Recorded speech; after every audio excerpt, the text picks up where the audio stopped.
வணக்கம் ஃப்ரெண்ட்ஸ். இப்போ நம்ம என்ன பார்க்குறோம், ஃபோர்டு ஃபிகோ பெட்ரோல்.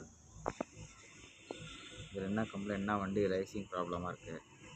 ஆர்பிஎம் இப்படி மேலே கீழே ஏறி இறங்கிட்டே இருக்குது. ஒரு சிம்பிள் வருது. ஆக்சிலேட்டரில் எந்த ரெஸ்பான்ஸும் இல்லை.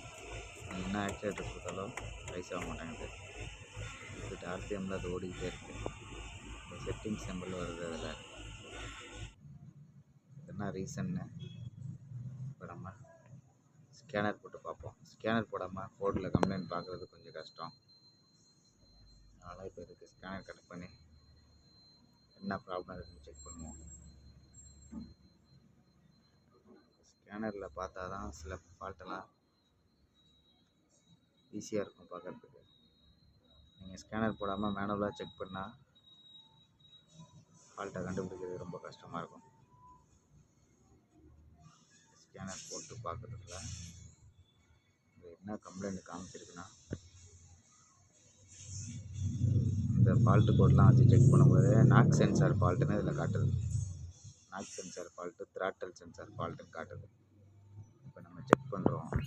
இதில் நாக் சென்சார் எங்கே வரும்னு பார்த்தீங்கன்னா, இன்லெட் மேனிஃபோல்டுக்கு கீழே டைனமோக்கு பேக் சைடில், அதாவது உள்ளே வரும். நான் இப்போ அது எங்கே இருக்குன்னு ஸ்பாட் பண்ணுறேன் உங்களுக்கு.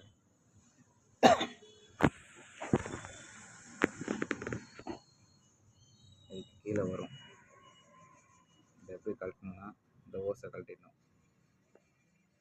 ஓஸை கழட்டிட்டு இந்த த்ராட்டல் பாடியில் 4 ஸ்க்ரூ இருக்குது பாருங்க மேலே. இந்த 4 ஸ்க்ரூவையும் கழட்டிட்டு த்ராட்டல் பாடியை மேலே எடுக்கணும். 4 ஸ்க்ரூ கழட்டணும். அதுக்கு மேலே அந்த த்ராட்டல் பாடி சென்சாருக்கான சாக்கெட் இருக்கும், அதையும் கழட்டணும். அதையும் கழட்டிட்டு இதை மேலே எடுத்துகிட்டு அதுக்கு கீழே மேப் சென்சார் வரும், அந்த சாக்கெட்டையும் கழட்டிக்கணும். கழட்டிங்கன்னா அதுக்கு கீழே 12 சைஸ் ரிங்ஸோ பாக்ஸோ போட்டு கழட்டலாம். இன்லெட் மேனிஃபோல்டோட போல்ட்டில் தான் அந்த நாக் சென்சார் வரும். இந்த வண்டியில் என்ன கம்ப்ளைண்ட்னா, அந்த நாக் சென்சார் டோட்டலாக போயிடுச்சு. இப்போ நம்ம இதை புதுசு மாற்றிட்டோம். இது புதுசு மாற்றுறப்ப இந்த சென்சாரோட கேபிள் வந்து கீழே மாட்டுற மாதிரி இருக்கும். கேபிளோட சாக்கெட் வந்து கீழே மாட்டணும். கீழே படுத்து மாட்டினாலும் சரி, வண்டியை மேலே தூக்கிட்டு மாட்டினாலும் சரி. இதை மாட்டிட்டு திரும்ப த்ராட்டல் படியெல்லாம் செட் பண்ணிவிட்டு மாட்டுறப்ப எல்லாத்துக்கும் ஸ்ப்ரே போட்டுங்க. போட்டுட்டு இப்போ ஸ்டார்ட் பண்ணி பார்ப்போம்.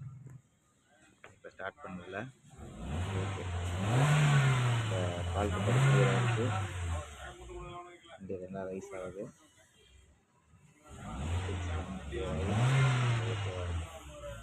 ஸ்கேனர் வந்து பார்த்தா கொஞ்சம் ஈஸி இந்த ஃபால்ட்டை பார்க்குறது.